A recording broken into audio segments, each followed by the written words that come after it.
दरवर्षीच्या प्रथेप्रमाणे आपण सर्व मुंडे साहेबांच्या जयंतीच्या निमित्ताने इथे आला आहात.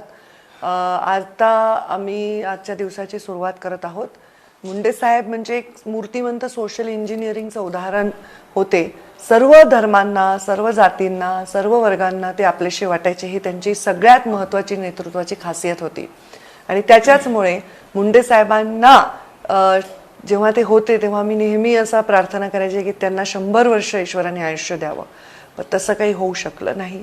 मुंडे साहेब 100 वर्ष जगू नाही शकले, परंतु मुंडे साहेबांचे विचार 100 वर्ष जगावे यासाठी आम्ही त्यांचे विचार शतायुषी व्हावे हा आमचा संकल्प आहे. या 12 डिसेंबरच्या जयंतीच्या निमित्ताने आता मी वैद्यनाथ प्रभूच्या कडे साकडं घालण्यासाठी जाणार आहे. त्याच्यानंतर मी आमच्या परळीच्या बौद्ध विहारामध्ये जाणार आहे. तिथे सुद्धा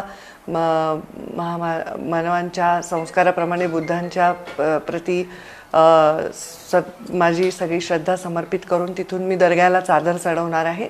मग गोपीनाथ गडावर मी जाऊन मुंडे साहेबांना जे पदार्थ आवडतात ते सगळे आज आम्ही बनवलेत, पुरणपोळी वगैरे, त्याचं ताट घेऊन आम्ही जाणार आहोत. आणि त्याच्यानंतर तिथे मी रक्तदान करणार आहे. आजच्या दिवसभरामध्ये मी थोडंसं श्रमदान करणार आहे, म्हणजे स्वच्छता अभियानाच्या माध्यमातून ते राबवणार आहे. थोडंसं दान करणार आहे जिथे गरीब, आता खूप थंडी पडली आहे, गरिबांना आपण ब्लँकेट, अन्नदान वगैरे ह्या सगळ्या गोष्टी करणार आहेत. अत्यंत साध्या आणि सात्विक पद्धतीने मुंडे साहेबांची जयंती आम्ही यावर्षी साजरी करत आहोत. मुंडे साहेबांना जो 9 वर्ष झाले, तर या दरम्यानचा जो प्रवास आहे तुमचा, तर त्यांच्या विचारांना अभिप्रेत असा प्रवास आहे किंवा तुम्हाला सुद्धा अजून वाटतं यात काही इम्प्रूव्हमेंट व्हायला पाहिजे किंवा अजून त्यांचे जे स्वप्न होते ते काही पूर्ण करायचे बाकी, काय सांगा? त्यांचे ना माझ्यासाठी काही स्वप्न होते ना त्यांची स्वप्न स्वतःसाठी होते. त्यांच्या विचारांना अभिप्रेत असाच माझा प्रवास आहे.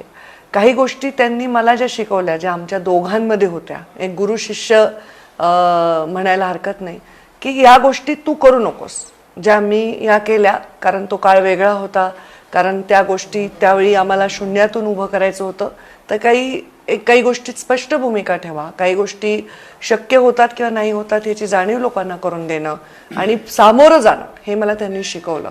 म्हणजे कोणत्याही भारतीय जनता पार्टीच्या उतारात आणि चढावात मुंडे साहेब असा एक नेता होते जे कधीही माध्यमांना सामोरं जायचे. तर मला सगळ्यात मोठं त्यांनी काय शिकवलं असेल तर माध्यमांना अवॉइड नाही करणं शिकवलंय. बऱ्याच वेळा लोकांना उत्तर नसलं की ते माध्यमांना अवॉइड करतात, पण त्यांनी सांगितलं की आपली भूमिका स्वयंस्पष्ट असावी. कॅमेरा कधी ओपन केला, 20 वर्षापूर्वीचा, 10 वर्षापूर्वीचा मागचा किंवा 5 वर्षामागचा आणि आत्ताचा, तर आपली भूमिका ही आपल्याच भूमिकेशी विपरीत नसावी. त्यामुळे माध्यमांना सामोरं जाताना आपली भूमिका स्वयंस्पष्ट असताना माध्यमांना अवॉइड न करणं हे पण मुंडे साहेबांनी मला शिकवलंय. तर मला वाटतं मी one of the few leaders आहे जी माध्यमांना कोणत्याही परिस्थितीत मी सामोरं जाते, त्यांना अवॉइड करत नाही. हे माझ्या बाबांनी मला शिकवलंय. खरं तर भाजपमध्ये संघर्ष केला गोपीनाथ मुंडेंनी, तोच संघर्ष पुन्हा तुम्हाला करावा लागतोय. मुंडे साहेबांचा संघर्ष हा इतर पक्षांच्या, सगळ्या पक्षांच्या विरोधातला होता, समाजासाठीचा होता. मात्र तुम्हाला त्यासोबत आता पक्षासोबतही करावं लागतंय. कसं पाहता याच्याकडे? खरं तर या गोष्टींना मी पक्षाचं स्वरूप देणारच नाही. मुंडे साहेबांचा किंवा माझा कोणताही संघर्ष हा बेसिक विचारांचा आहे. ज्या विचारांचं अधिष्ठान ठेवून आम्ही राजकारणात आलो ते विचार पंडित दीनदयाळ उपाध्यायांचे अंत्योदयाचे विचार आहेत. त्या विचारांशी विपरीत काही झालं तर साहजिक आहे, आपण प्रत्येक गोष्टी संस्काराच्या अवतीभोवती विणत असतो. तर संस्काराच्या पेक्षा विपरीत काही झालं तर साहजिक आहे, माणसाला संघर्ष करावा लागतो, लढा द्यावा लागतो. मुंडे साहेबही त्यांच्या तरुण वयामध्ये बंडखोर प्रवृत्तीमुळे राजकारणात उतरले. त्यावेळी प्रस्थापितांच्या विरुद्ध, म्हणजे अशा पक्षात जिथे मुंडे साहेब कधी जाऊन पुढे काही होऊ शकतं असा पक्ष भारतीय जनता पार्टी अगदी तेव्हा जन्मलाही नव्हता. खरं तर जनता पार्टी होती. त्यांनी नांगरधारी शेतकरीवरनं निवडणूक लढवली होती पहिली.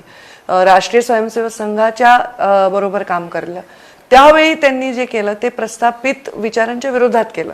तर प्रस्थापित विचारांच्या विरोधात जाणं हा ध्येय नाही, पण ते विरोध जर सामान्य माणसाच्यासाठी आवश्यक असेल तर ते करण्यासाठी कुठलीही भीड बाळगायची नाही, हे मुंडे साहेबांनी मला शिकवलंय.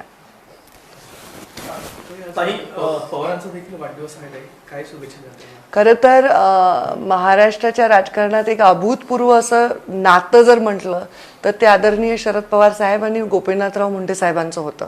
दोघांमध्ये एका पिढीचं अंतर होतं, एक दशकाचं अंतर होतं, दोघांमध्ये विचारांचं अंतर होतं. दोघं वेगवेगळ्या टोकाच्या भूमिकांमध्ये होते, वेगवेगळ्या पक्षात होते, पण दोघांमधला जर दरवेळी विरोधच लोक सांगत होते. पण मी आज सांगेन दोघांमधलं साम्य काय आहे. तर दोघांचा वाढदिवस 12 डिसेंबर आहे. पवार साहेबांचा तर नक्की असेल, मुंडे साहेबांचा तर कोणीतरी खेड्यामध्ये लावला, पण योगायोगाने तो पवार साहेबांचाच वाढदिवस 1 दशकानंतर लागला. पण दोघांमधलं साम्य काय असेल तर दोघांनी सामान्य कार्यकर्त्याच्या पाठीवर हात फिरवला आणि तो मोठा नेता झाला. दोघांनी अनेक आमदार, खासदार, मंत्री बनवले. दोघांनी आपापल्या परीने आपापल्या वेगवेगळ्या परिघामध्ये बऱ्याच लोकांना चमक देण्याचं काम केलं.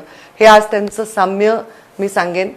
विरोध सांगायचा आज दिवस नाही. आदरणीय शरद पवार साहेबांना मनापासून मी शुभेच्छा देते. 8 दिवसाच्या एक अशी कन्या जिच्या वडिलांची जयंती तिला साजरी करावी लागते. सुप्रियाताईंना पण मी शुभेच्छा देते की आपल्या वडिलांवर खांद्याला खांदा लावून काम करण्याचं जे सुख आहे, जे संघर्ष करताना जे तेव्हा जाणवत नाही आपल्याला जो त्रास आहे, तोही त्रास तुम्हाला नक्कीच जाणवत नसेल. मी खूप खूप या निमित्ताने त्यांच्या परिवाराला शुभेच्छा देते. एक थोडा वेगळा प्रश्न. राज्य मागासवर्ग आयोगाचे जे सदस्य आहेत आणि अध्यक्ष आहेत तर ते राजीनामा देत आहेत.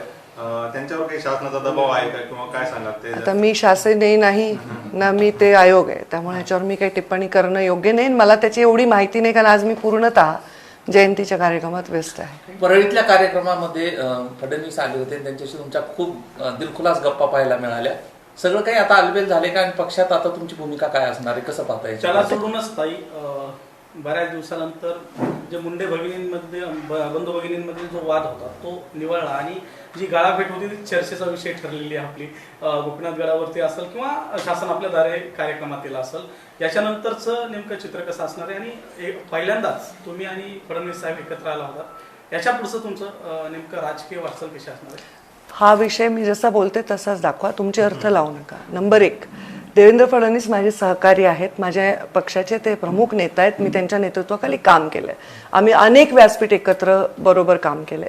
त्या दिवशी आपल्या शासन आपल्या दारी हा कार्यक्रम मुख्यतः मुख्यमंत्री एकनाथ शिंदेंचा होता आणि त्यांनी माझ्या मतदारसंघात येत होते. जे कामाचं बीजारोपण मी केलंय, योगायोगाने मी पालकमंत्री असताना जे काम सुरू केले त्याचं आता एक मोठं स्वरूप धनंजय पालकमंत्री असताना होत असल्यामुळे मी त्या कार्यक्रमाला आले. कारण विकासाच्या मंचावर राजकारण न करणं हाही मुंडे साहेबांचा संस्कार आहे आणि म्हणून मी त्या मंचावर आले. त्या मंचावर कोणत्या मंचावर न जाण्याचे जसे मीडियाने अर्थ लावले किंवा लोकांनी लावले, तसे या मंचावर येण्याचे अर्थ लावले. पण हे अर्थ तुम्ही जे लावले तसेच असायला पाहिजे असे नाही. त्यामुळे याचे अर्थ तुम्ही काढू नका. ह्याच्यामध्ये आम्ही गप्पा मारत होतो तर आम्ही समकालीन काम केलेलं आहे. आमच्यामध्ये एक मित्रत्वाचं नातंही आहे.